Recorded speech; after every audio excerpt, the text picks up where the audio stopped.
Jonathan Swan is with us this morning. We've been talking for days now about his interview for Axios on HBO when he sat down with President Trump. Here's another clip where the president defends his administration's handling of the coronavirus pandemic. Let's watch. I've covered you for a long time. I've gone to your rallies. I've talked to your people. They love you. They listen to you. They listen to every word you say. They hang on your every word. They don't listen to me or the media or Fauci. They think we're fake news. They want to get their advice from you. And so when they hear you say everything's under control, don't worry about wearing masks, I mean, these are people, many of them are older people, What's Mr. President. What's your definition of control? Yeah. Under the it's giving them a false sense of security. Now, I think it's under control. I'll tell you what. How? 1,000 Americans are dying a day. They are dying. That's true. And it is what it is. But that doesn't mean we aren't doing everything we can. It's under control as much as you can control it. This is a horrible plague that beset us. You really think this is as much as we can control? 1,000 deaths a day? I'd like to know if somebody, first of all, we have done a great job. We've gotten the governors everything they needed. They didn't do their job. Many of them didn't, and some of them did. Someday we'll sit down. We'll talk about the successful ones, the good ones. Look at that smile. The good ones and the bad. We had good and bad, and we had a lot in the middle. But we had some incredible governors. I could tell you right now who the great ones are and who the not so great ones are. But the governors do it. We gave them massive amounts of material.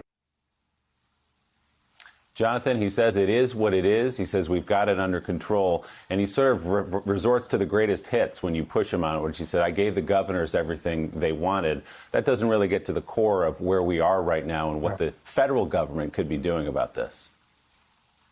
This is a very, very serious point. We're in the midst of the worst pandemic in a century. 150,000 Americans are dead. 1,000 Americans are dying every day. And when President Trump is pressed on it, he returns to a few different lines. He says, we've done more tests than anyone else in the world. Well, yes, that's true, but it's also not a relevant, particularly relevant statistic, because many of those tests, people have to wait more than a week to get their results, which renders them effectively useless because they're going around infecting a lot of other people. The reason we've done so many tests is because we didn't get to the testing early enough. The virus spread like wildfire throughout the country, so we're playing catch up. But perhaps the most important thing is the president's own communication.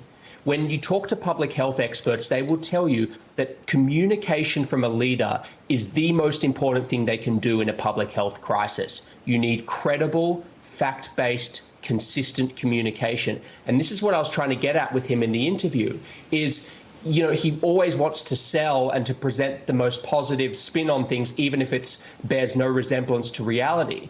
But whereas that might be appropriate for selling a commercial real estate property or hyping a reality TV show, when you're talking about a whole bunch of people, millions of Americans who hang on his every word, many of whom are elderly and in the high risk category, when you're telling them this virus is under control, that's not a harmless statement. That has real world consequences. It is deadly serious. Thanks for checking out MSNBC on YouTube, and make sure you subscribe to stay up to date on the day's biggest stories. And you can click on any of the videos around us to watch more from Morning Joe and MSNBC. Thanks so much for watching.